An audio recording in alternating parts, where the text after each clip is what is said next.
आजच्या कार्यक्रमाचे अध्यक्ष आदरणीय दादा रावत,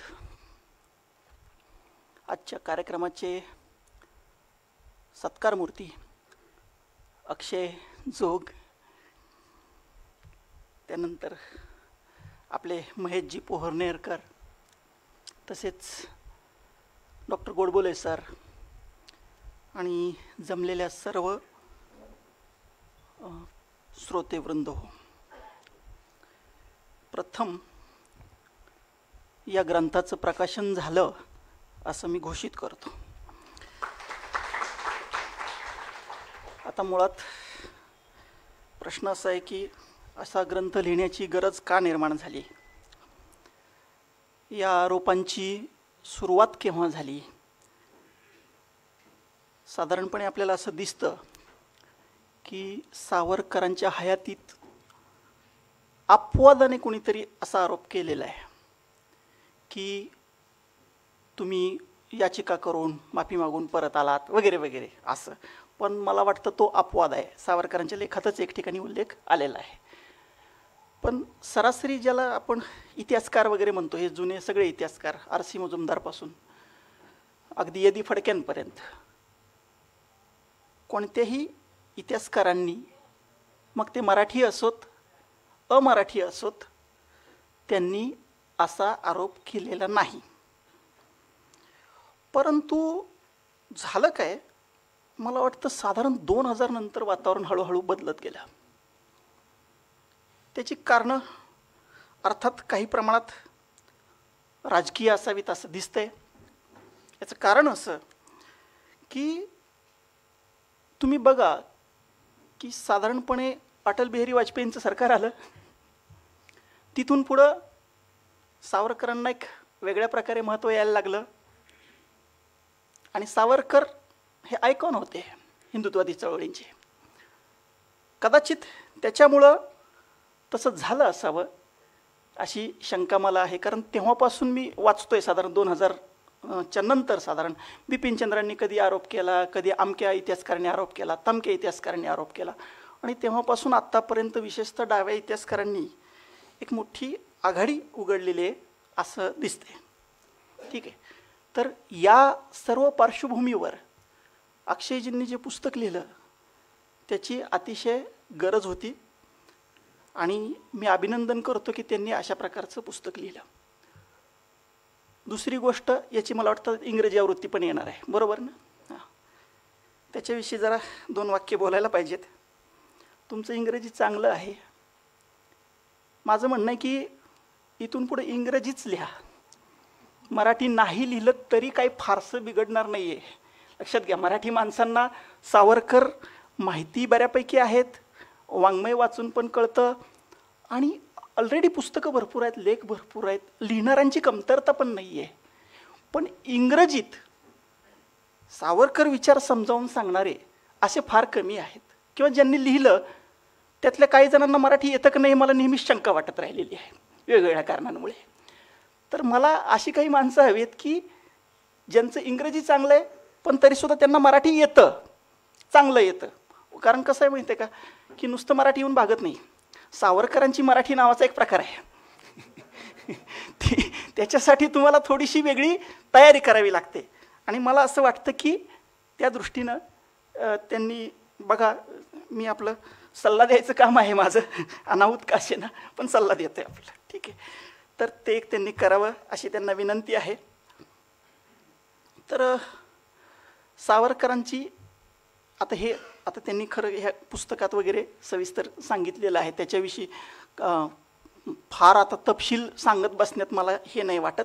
फक्त एक धोरण असतं प्रत्येक माणसाचं, त्याविषयी सावरकरांचं धोरण काय होतं त्याच्याविषयीचं माझं आकलन ते आपलं थोडक्यात मी मांडतो. मला असं वाटतं की सावरकर ही जी व्यक्ती आहे, ही व्यक्ती एकाच वेळेला ते आदर्शवाद वगैरे मांडतात बरं का. आता खूप ठिकाणी असतं, म्हणजे आता उदाहरणार्थ एक मानव राज्य बनलं पाहिजे सर्व जगाचं मिळून, की ज्याच्यात सर्व व्यक्तींना, जगातल्या सर्व व्यक्तींना एक समान स्थान असेल, प्रत्येकाला एक समान अधिकार असतील, असं एक मानव राज्य आपण घडवलं पाहिजे. हा ध्येयवाद त्यांच्या डोक्यात अगदी तरुणपणापासून शेवटपर्यंत आहे. हे एका बाजूला आहे. परंतु हा ध्येयवाद मांडत असताना प्रत्यक्षात मात्र या ध्येयवादापासून आपण नक्की किती दूर आहोत याचं अंतराचं एक मोजमाप त्यांनी केलेलं असतं. आणि त्याच्यातून होतं काय की आत्ताचा जो व्यवहार आहे, आत्ताचं जे वास्तव आहे हे ते विसरत नाहीत. ते काय करतात की ठीक आहे, प्रवास तिकडे करायचा आहे पण व्यवहाराला सोडून नाही. आजचा व्यवहार आणि आजचं वास्तव आता समजा राष्ट्रवादाचं आहे, वेगवेगळी राष्ट्र एकमेकावर अतिक्रमण करत आहेत हे दिसतंय आपल्याला.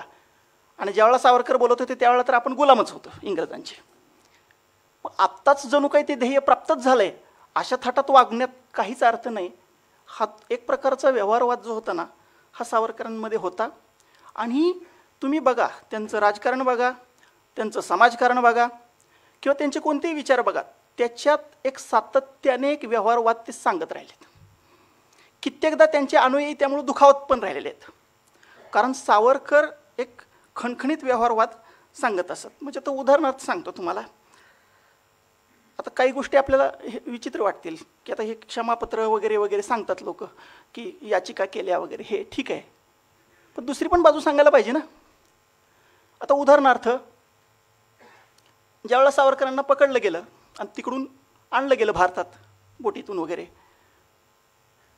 त्यावेळेला इथं आणल्यावर न्यायालयात वगैरे भेटी झाल्या ना त्यांच्या जुन्या सहकाऱ्यांच्या वगैरे, तर त्यावेळेला सावरकरांनी त्यांना एक सल्ला दिला आहे. तो सल्ला असा आहे की आता काय म्हणे, आता शक्यता अशी दिसते आहे की बहुतेक ब्रिटिश सरकार मला फाशी देईल. त्यावेळेला माहीत नव्हतं की ते 2 जन्मठेप देणार आहे का काय, काय आधी काहीच माहीत नसतं ना आपल्याला. बहुधा फाशी देईल. मग 1 खून केला तरी फाशीचा आहे, 2 खून केला तरी फाशीचा आहे, ना अजून काही गुन्हे असतील तरी फाशीचा आहे. दुसरं काय, फाशीच्या वर काय देणार आहे. तर त्यावेळेला त्या सहकाऱ्यांना एक सल्ला असा दिला आहे त्यांनी की तुम्ही काय करा, तुम्हाला जर शक्य झालं ना म्हणे, सगळंच्या सगळं माझ्या अंगावर ढकलून द्या आणि नंतर तुम्ही सुटा. कारण तुरुंगात पडणं हे काय आपलं ध्येय असू शकत नाही. आपलं ध्येय काय असलं पाहिजे, शक्यतोवर शत्रूलाच तुरुंगात कसं टाकता येईल हे आपलं ध्येय असलं पाहिजे. तुरुंगात जाऊन सडत पडणं हे काय आपलं ध्येय असू शकत नाही. आता हे ऐकायला कदाचित कठोर वाटेल की काय बाबा नेत्यावर सगळं ढकलायचं आणि आपण सुटून जायचं. त्या सहकाऱ्यांनाही ते कठोरच वाटलं. परंतु सावरकरांनी ती भूमिका घेतली, सरळ सरळ सांगून टाकलं की नाही, तुम्ही हे माझ्यावर ढकला आणि तुम्ही सुटा. कारण तुम्ही सुटाल तर तुम्ही देशसेवा करू शकाल. जर तुम्ही तुरुंगातच गेला तर देशसेवा कशी करणार. तुरुंगात जाण्याचे पण उपयोग असतातच. कसं असतं, ते यज्ञ असतो, त्याच्यात काही समिधा पडतात आणि त्याच्यामुळं असंतोष वाढतो, ही गोष्ट खरी आहे. परंतु त्याच्यापेक्षा जास्त माणूस सुटून जास्त काम करू शकेल ना. हा व्यवहारवाद तिथेही तुम्हाला दिसतो. पुढं तुम्ही बघा, म्हणजे हे विचारात कायम आहे बरं का सावरकरांच्या. आता उदाहरणार्थ सुभाषबाबूंची भेट झाली होती 1940 मला वाटतं. त्यावेळेला सुद्धा सुभाषबाबूची आणि त्यांच्यात जेव्हा चर्चा झाली तेव्हा सुभाषबाबूंनी सांगितलं की आता सावरकरांनी विचारलं असेल आता काय करणार आहे तिथून पुढं. ते अमुक एका ब्रिटिश अधिकाऱ्याचा पुतळा आहे म्हणे, हालवेल मला वाटतं, तो पुतळा आम्ही उखडणार आणि मग आम्ही तुरुंगात जाणार. ते वेगळ्या प्रकारे जेलभरोच आंदोलन आहे. सावरकर त्याही वेळी त्यांना तेच म्हणाले की खरं राजकारण ते की ज्याच्यातून शक्य झालं तर शत्रूला तुरुंगात टाकता आलं पाहिजे. आपण होऊन तुरुंगात पडणं जाऊन हे काय राजकारण असू शकत नाही. सनदशीर मार्गात असेल पण तुम्ही काही पक्के सनदशीरवाले पण नाही आहेत. तुम्ही कायम क्रांतिकारकांशी संबंध राखत आलात. त्याच्यामुळं हे खरं राजकारण नाही, हे सावरकरांनी त्यावेळेला सुद्धा सांगितलेलं आपल्याला दिसतं. आणि ह्याच्यासाठी अर्थात सर्व प्रकार केले पाहिजेत. म्हणजे तुम्ही याचिका करा, तुरुंगातनं बाहेर पडा, कसंही करून बाहेर पडा. त्याच्यासाठी याचिका करावं लागते आहे का अमुक अर्ज करावा लागतोय. आता कित्येक लोकांनी असे एक आक्षेप घेतला बरं का की ते याचिकेत म्हणे जी भाषा वापरली आहे ना ती फार नम्र आणि ती ब्रिटिशनिष्ठ वाटण्यासारखी भाषा वापरलेली आहे. आता खरं म्हणजे आता कॉमन सेन्सचा भाग आहे. आपण तुरुंगातून सुटण्यासाठी याचिका करतोय, ती अशी असेल का हो की तू एकदा सोडून तर बघ, तुझ्या घरावर बॉम्ब टाकतो की नाही बघच मी. अशी असते का? साधं आता तुम्ही सगळे आपण मध्यमवर्गीय असू बहुधा, बॉसकडून रजा मागायची असली तरी त्याचा फॉर्मॅट ठरलेला आहे की आदरणीय महोदय अमुक अमुक, बरोबर आहे ना? तर त्याचा एक फॉर्मॅट ठरलेला असतो आणि ते विशिष्ट ते जे काही संकेत असतात भाषेचे त्याच प्रकारची भाषा वापरावी लागते आणि तिथून सुटावं लागतं. सुटणं हे ध्येय असतं. त्याच्यामुळं त्यांनी नम्र भाषा वापरली, मग कडक भाषा का नाही वापरली? म्हणजे काय गव्हर्नरला त्यांनी 4 शिव्या देऊन सुरुवात करायला पाहिजे होती का? काय अपेक्षा काय लोकांची मला काही लक्षात येत नाही, परंतु लोकांच्या तशा काही अपेक्षा आहेत. पण एक सांगतो तुम्हाला, सावरकर नेहमी काय विचार करायचे माहीत आहे का? एक साध्य साधन विवेकाविषयी त्यांची एक भूमिका होती, ती गांधीजीपासून वगैरे वेगळी आहे. कित्येकांना असं वाटत होतं की साधनं पण शुद्ध पाहिजेत, ती अहिंसक पाहिजेत वगैरे वगैरे, असं कित्येकांचं मत आहे. परंतु सावरकरांचं मत थोडंसं वेगळं आहे की साधनसूचितेच्या स्वतःच्या काही मर्यादा असतात, त्या आपण लक्षात घेतल्या पाहिजेत. आपलं सगळ्यात मोठं काय महत्त्वाचं ते साध्य. आपण त्या साधनाच्या द्वारे साध्यापर्यंत किती वेगात पोचू शकतो ही सर्वात महत्त्वाची गोष्ट आहे. हे सावरकरी तत्त्वज्ञानाचं वैशिष्ट्य. म्हणजे आता उदाहरणार्थ समाजकारणात सुद्धा त्यांनी हा प्रकार वापरलेला आहे. एकच उदाहरण सांगतो, कारण आजचा विषय आपला समाजकारण नाही. तुम्हाला माहिती आहे की ते सहभोजनाच्या वगैरे चळवळी घ्यायचे.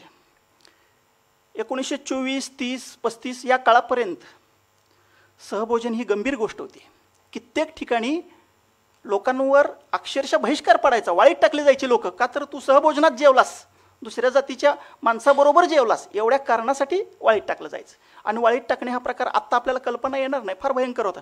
तुमचे पाहुणे रावळे वगैरे कोणीही तुमच्या कार्यक्रमाला येणार नाही, तुमच्या मैत्रीला येणार नाही, तुमच्या लग्नाला येणार नाही, काहीच नाही. आता समजा दिवाळीसारखा सण आहे, तुमच्याकडे कोणी येणार नाही, असं काहीतरी विचित्र होतं. तर त्यांच्या एका अनुयायावर अशाच प्रकारे बहिष्कार पडलेला होता आणि घरात लग्न आलं होतं जवळ. आता काय करायचं? त्यांनी सावरकरांना सल्ला विचारला, हो तात्या आता काय करायचं म्हणे. सावरकर म्हणले त्याचं काय म्हणे, प्रायश्चित्त घेऊन टाक म्हणे. आणि मग ते सहभोजन चळवळीचं काय, आपल्या प्रायश्चित्त आत्ता लग्नापर्यंत घ्यायचं आहे म्हणे, त्याच्यानंतर परत तू चळवळीत सहभागी होणारच आहेस ना म्हणे. आणि त्यानं रीतसर प्रायश्चित्त घेतलं आणि त्याची ती काय ते घरचं लग्न बिग्न काय पार पाडायचं होतं ती पार पाडली. तो परत सहभोजन चळवळीत सामील झाला. त्याच्यातनं 2 गोष्टी साध्य झाल्या. एकतर त्याचं जे काही घरच्यांचे जे काही प्रॉब्लेम होते ते प्रॉब्लेम सुटले. दुसरं, सहभोजन चळवळ काय बंद पडली नाही, तो कायम त्या चळवळीशी एकनिष्ठच राहिला. जातीभेदाच्या विरोधातली खरी ती चळवळ होती. आणि तिसरी गोष्ट म्हणजे लोकांना प्रायश्चित्त या गोष्टीतला फोलपणा पण लक्षात आला की आपण ज्याला प्रायश्चित्त म्हणतो ती गोष्ट किती फोल आहे हे लक्षात आलं. म्हणजे तुमच्या लक्षात आलं का, एक हे मी मगापासून जी 2-3 उदाहरणं सांगतो याच्या पाठीमागे एक सलग धागा आहे सावरकरी व्यवहारवादाचा. तो धागा मी तुम्हाला सांगू इच्छितोय, ठीक आहे? त्याच्यानंतर आपण आता थोडंसं असं बघूया की सावरकरांची ही जी बदनामीची मोहीम मी मगाशी उल्लेख केला की 2000 सालापासून थोडंसं तीव्रतेनं सुरू आहे. आणि बरं, बदनामीची मोहीम म्हणताना एवढी एकच गोष्ट नाही बरं का, माफीपत्रे वगैरे असंच नाही मला म्हणायचं, हे समग्र आहे. ज्या ज्या गोष्टीविषयी आपण म्हणतो की सावरकर महान होते किंवा त्या क्षेत्रात त्यांनी काही कार्य केलं, त्यातली प्रत्येक गोष्ट संशयास्पद ठरवणे किंवा ती नव्हतीच बाबा, किंवा तशा पद्धतीचे ते नव्हतेच. म्हणजे आता उदाहरणार्थ तुम्ही म्हणाल सावरकर देशभक्त होते, नाही, सावरकर देशद्रोही होते. तुम्ही म्हणाल सावरकर स्वातंत्र्य होते, नाही, ते म्हणतील नाही, सावरकर तर माफीवीर होते. किंवा तुम्ही म्हणाल सावरकर जात्युच्छेदक होते, त्यांचं ग्रंथच आहे जात्युच्छेदक निबंध, आणि कृती प्रत्यक्षात अक्षयजी लिहित आहेत, मोरे सरांपासून धनंजय किरांपासून ते मोरे सरांपर्यंत अनेक लोकांनी लिहिलेलं आहे. कृतीच्या पातळीवर पण त्यांनी मोठं काम केलेलं आहे, हे आपल्याला माहिती आहे. तरीही कित्येक लोकांनी ते कसे मनोवादी होते असं वारंवार खोटं सांगण्याचा प्रयत्न केलेला आहे. म्हणजे त्यांची जी आता समजा किंवा त्यांचा बुद्धिवाद तो बुद्धिवाद कसा कम अस्सल होता किंवा तो बुद्धिवाद हा खरा बुद्धिवादच नव्हता, इथंपर्यंत लोकांची मजल गेलेली आहे. आता हे असं का व्हावं? तर मगाशी मी म्हटल्याप्रमाणे मला असं वाटतं प्रामाणिकपणे की 2000 सालापासून साधारणपणे काय झालं, राजकीय क्षेत्रात भाजप आणि तत्सम हिंदुत्ववादी चळवळींचा प्रभाव वाढत गेला. प्रत्येक चळवळीचे स्वतःचे काही आयकॉन असतात. मग प्रश्न कसा असतो की त्यांनी तो आयकॉन घेतला ना, मग चला त्याचं आपण मूर्तिभंजन करूया, असं काही लोक करतात. आणि त्यात सावरकर हे एक वेगळ्या प्रकारचं आयकॉन होतं. जुन्या काळापासून एक आंतरविरोध आहे. आता हिंदुत्वादी म्हणताना काय, त्याच्यात खूप वेगवेगळ्या शेडचे हिंदुत्वादी असतात. पण मला असं वाटतं की एकाच वेळेला बुद्धिवाद सामाजिक क्षेत्रात अत्यंत प्रागतिक भूमिका घेणं आणि त्याच वेळेला हिंदूंवर जर काही अन्याय होत असेल किंवा हिंदूंवर काही अतिक्रमण होत असेल, आक्रमण होत असेल, तर हिंदूंच्या बाजूने ठामपणे उभा राहणं, ह्या गोष्टी एकत्रितरित्या फार कमी लोकांकडं असतात किंवा आहेत. तर सावरकर या बाबतीत निश्चितपणे सर्वोच्च दर्जाचे आयकॉन आहेत. आता हे डाव्या चळवळीलाही नीट माहिती होतं, पुरोगाम्यांना नीट माहिती होतं, हिंदुत्वाद्यांना सगळ्यांना माहिती आहे की नाही मला अजून माहिती नाही. परंतु ही आयकॉनाची लढाई आहे. याचं कारण असं की आपल्याला वाटतं इतिहास वगैरे तो शास्त्रशुद्ध लिहिला पाहिजे, तो वस्तुनिष्ठ लिहिला पाहिजे, आणि हे खरं आहे बरं का, तसंच केलं पाहिजे, ते इमान असलं पाहिजे. परंतु सहसा तसं होत नाही. त्या इतिहास लेखनामागं काही ना काही हेतू असतात. प्रत्येक इतिहासकाराचे थोडेफार असतात. किंबहुना एखाद्या इतिहासकाराचा इंटरेस्टचा विषय अमुकच का, असा प्रश्न आपल्याला उपस्थित करता येतो. त्याच्यामुळे इतिहास हे एक रणक्षेत्र असतं, ही अगदी निर्विवाद गोष्ट आहे, आपण कितीही नाही म्हटलं तरी. मग मुद्दा असा आहे की रणक्षेत्र आहे म्हणून तुम्ही काही बोलणार का, काही लिहिणार का, त्याचे काही नियम तुम्हाला पाळायचे नाही आहेत का? कारण काय आहे माहिती आहे का, रणक्षेत्र आहे म्हणून तुम्ही एखाद्याशी खोटं लिहिणार का, एखाद्याच्या विचारांचा विपर्यास करून सांगणार का?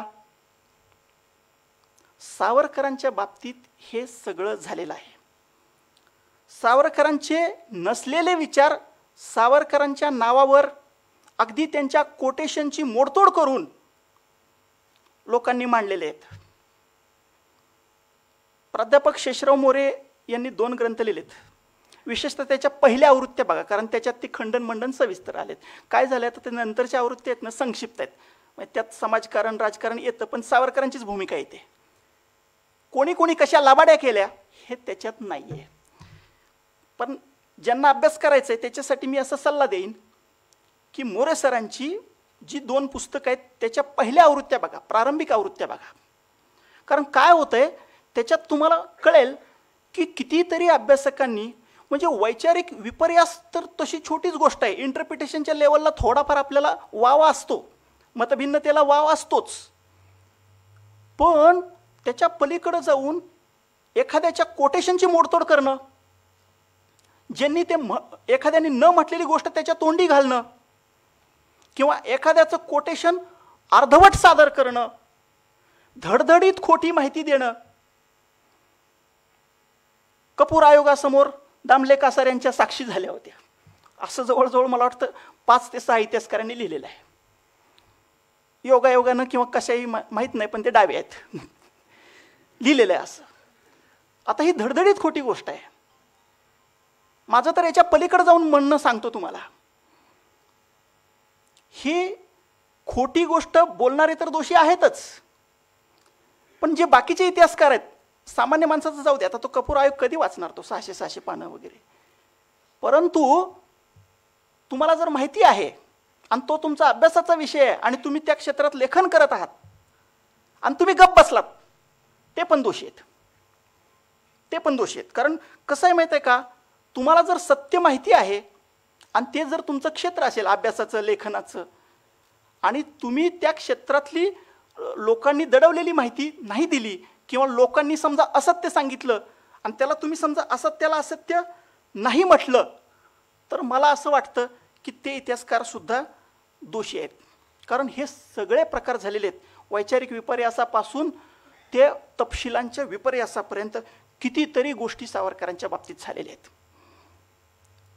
जेव्हा बिपिनचंद्रासारख्या लोकांनी वगैरे ते काढलं ना पहिल्यांदा माफीपत्रे हे ते, त्यांचा आणि इव्हन टकलेंपर्यंत सुद्धा आव असा होता की ही याचिका जी आहेत त्या आम्हीच पहिल्यांदा शोधून काढल्या. आम्ही कुठेतरी आर्काईव्हमध्ये गेलो, त्या टकले यांनी तर असा दावा केलेला आहे की मी 22,000 कागदपत्र पाहिली 3.5 महिन्यात. ते एवढं वाचन हा वेग जरा अफाटच म्हटला पाहिजे. त्यांच्या लेखात मी शोधत होतो की किती कागदपत्रांचे रेफरन्स आले, तर ते शमसुल इस्लामचे मला संदर्भ दिसले. मला काय तिथं कुठल्याही कागदपत्राचा की एखादं नवीन कागदपत्राचा वगैरे काही हे असं दिसलं नाही मला. तर असो, ह्या निरंजन टकले यांचं फक्त एका गोष्टी बाबतीत मी थोडंसं आभारी आहे. ते आता हे जे काही म्हणतात ना की काय याचिका पाठवल्या वगैरे, आता हे या पुस्तकात जो विषय सविस्तर आलेला आहे आणि हे इतिहासकार ज्या प्रकारे सांगतात की आणि आम्हीच पहिल्यांदा शोधून काढलं. ॲक्च्युली तुम्हाला माहिती आहे, ज्यांनी ज्यांनी माझी जन्मटेप वाचलेली असेल त्याच्यात याचा तपशिलाने उल्लेख आलेला आहे. दुसरं पुस्तक अंदमानच्या अंधेरीतून, त्याच्यात पण याचा उल्लेख आहे. ह्यात उल्लेख करण्यात सावरकरांना काहीही गैर वाटलं नाही, कारण ती उघड भूमिका होती. नाही, आम्हाला यातून बाहेर पडायचं आहे अशी ती उघड भूमिका होती. त्याच्यामुळे हे नाही. फक्त टकले यांचा आभारी मी कुठल्या बाबतीत आहे तुम्हाला सांगतो. ते मला असं वाटत होतं की 1-1.5 वर्षात सावरकरांनी अर्ज केले. ते नंतर टकलेंनी जेव्हा तारखा बिरका दिल्या ते इतके दिवस दुर्लक्षिल्या गेल्या होत्या माझ्याकडून. 55 दिवस झाले होते फक्त. म्हणजे ते अंदमानला गेले. विचार करा, 60 वर्षाची सजा आहे. 1960ला ते सुटणार आहेत. 55 दिवस झाले, पहिला अर्ज केला आहे. सोडा ना राव, आता काय फरक पडतो. ही ब्रिटिश सरकारची पण चेष्टा आहे वेगळ्या लेवलला, की ज्या माणसाला तुम्ही 60 वर्षाची शिक्षा दिलेली आहे, तो 55 दिवस झाले की म्हणतो की आता ठीक आहे ना, आता चूक झाली आमची, सोडून द्या, आता आम्ही सनदशीर मार्गाने हे करू, असं तो माणूस म्हणतोय. तर ही गोष्ट सुद्धा मला फार महत्त्वाची वाटते बरं का, की म्हणजे गेल्या गेल्या त्यांनी प्रयत्नाला सुरुवात केलेली आहे. अजिबात उशीर केलेला नाही की नाही आपल्याला इथून सुटायचं आहे, आपल्याला इथं थांबायचं नाही आहे. हे त्यांच्या डोक्यात पक्क आहे. त्यांना अजिबात ह्याचा अपराधगंड नाही आहे आणि कोणालाही असण्याचं काही कारण नाही, कारण ते व्यावहारिक शहाणपण आहे. कोणालाही असण्याचं कारण नाही. देशभक्ती म्हणजे भावनेच्या ओघात वाहत जाणं नाही. बुद्धीनं निर्णय घेऊन ठरवलं पाहिजे की देशभक्ती कशाला म्हणायचं. ठीक आहे. आणि तुम्ही हेही बघा की अंदमानोत्तर सावरकर, आता नंतर अक्षयजींचं पुन्हा त्याच्यावर मला वाटतं पुस्तक येतंय की त्यांनी काय केलं, राजकीय चळवळीत भाग घेतला न खेळला. पण राजकीय चळवळीचं आपण सोडून देऊ थोडंसं. मी इतकंच म्हणेन, तुम्ही धनंजय कीर बघा, विश्री जोशी बघा, इवन यदी फडकेंचा ग्रंथ पहा. सावरकर कायम क्रांतिकारकांशी संबंध राखत आले, त्यांना मदत करत आले, त्यांना मार्गदर्शन करत आले, त्यांचं समर्थन करणारे उघड उघड लेख लिहित आले. अगदी त्यांना पूर्ण सोडून दिल्यावर सुद्धा त्या उधमसिंगनी एक ब्रिटिश अधिकाऱ्याला उडवलं. मला वाटतं उधमसिंगचं समर्थन करायला कोणीही राजकीय नेता नव्हता त्यावेळेला तयार, पण सावरकर पुढे आले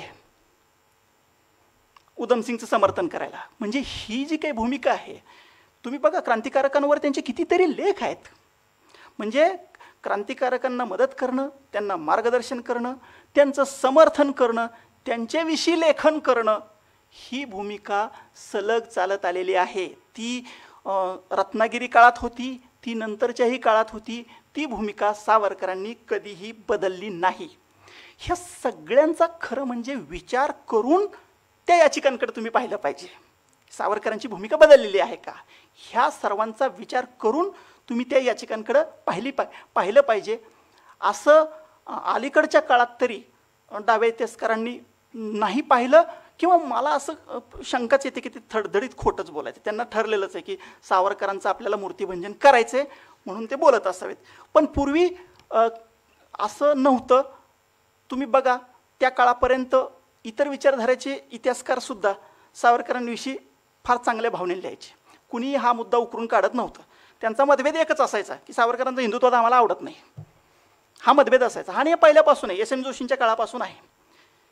अगदी म्हणजे ते जुन्या काळचे समाजवादी होते ना, सावरकर सुटल्या नाही का, त्यांनी सत्कार करून, मला वाटतं पुण्यातच झाला तो किस्सा, की आम्हाला 8चे सावरकर पाहिजेत.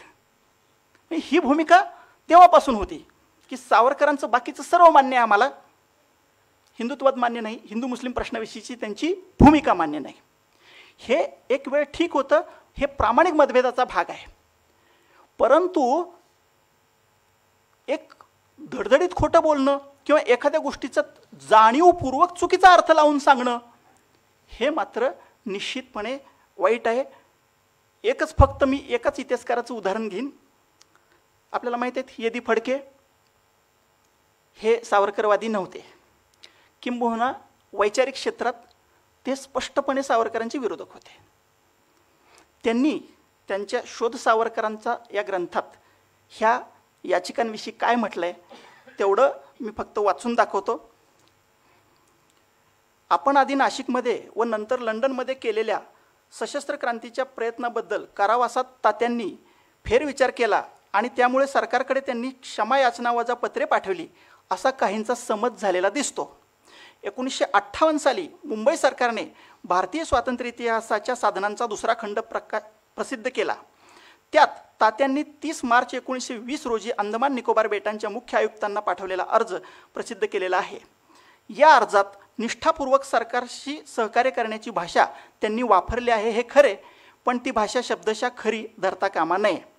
तात्यांनी वेळोवेळी केलेले अर्ज, त्यामागचा त्यावेळचा राजकीय संदर्भ तसेच इंग्रज राज्यकर्त्यांनी त्यासंबंधी व्यक्त केलेली प्रतिक्रिया समग्र लक्षात घेतली तर तुरुंगातून सुटण्यासाठी तात्या एक चाल खेळत होते हे लक्षात येते. 50 वर्षे अंदमानाच्या अंधेरीत कुजत राहून जीवित यात्रा संपवण्यापेक्षा परिस्थितीशी जुळवून घेऊन सशर्त किंवा बिनशर्त मुक्त होण्यासाठी ते अंदमानातून प्रयत्न करत होते. म्हणूनच सुटकेला उपकारक अशी राजकीय परिस्थिती निर्माण झाली आहे असे वाटले की सुटकेसाठी ते अर्ज करीत असत. या व्यावहारिक धोरणाला यश यावे म्हणून सरकारला ते अनेक आश्वासने देत असत आणि सहकार्याचे आमिषही दाखवत असत. 1937 पर्यंत ते हा खेळ खेळत होते. यदी फडक्यांनी ही भूमिका नंतरच्या काळात सुद्धा बदलली नाही. आता अक्षयजींनी ती पत्रच प्रकाशित केलेली आहेत, ही फार महत्त्वाची गोष्ट आहे. मला वाटतं संपत यांनी पण अगोदर केलेली आहेत. तर इतिहासात कसं आहे माहिती आहे का, तुमच्या सत्य सांगण्याला, तुमच्या म्हणजे समोरची व्यक्ती ज्या अर्थाने एखादं वाक्य बोलते, एखादं पत्र सांगते, एखादं भाषण करते, तसाच अर्थ लावण्याला ह्या प्रत्येक गोष्टीला विलक्षण किंमत आहे. खरं म्हणजे सत्य सांगणं हा फार मोठा गुण नाही आहे इतिहासात. इयचकार यांनी म्हटलं की ती तर ड्युटी आहे इतिहासकाराची. परंतु आता काळ असा आलेला आहे बरं का, की सत्य सांगणं हाच फार मोठा गुण आहे अशी सांगायची वेळ आलेली आहे. मला असं वाटतं की आपण सगळ्यांनीच इतिहासाच्या बाबतीत सत्य सांगणं आणि सत्य ऐकणं हा गुण बाळगला पाहिजे, तो पुढे नेला पाहिजे. तरच मला असं वाटतं की या क्रांतिकारकांना आपण न्याय देऊ शकू. धन्यवाद.